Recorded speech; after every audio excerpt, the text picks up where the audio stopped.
ووردة مجسمة. المربع ده بتشتغليه بأي نوع من أنواع الخيوط، ممكن بواقي خيوط موجودة عندك، ممكن تستخدميه في عمل، تشبكي وحدات كده مع بعض منه، وبتعملي منه مفرش أو بطانية، أو بتعملي سكارف، أو بتعملي شنطة. يعني هتلاقي له استخدامات متعددة.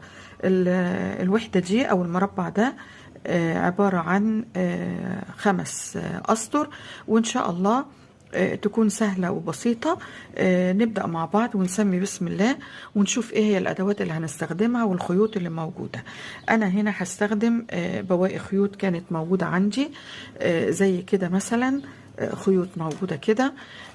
هستخدم إبرة مقاس 3.5 بالشكل ده.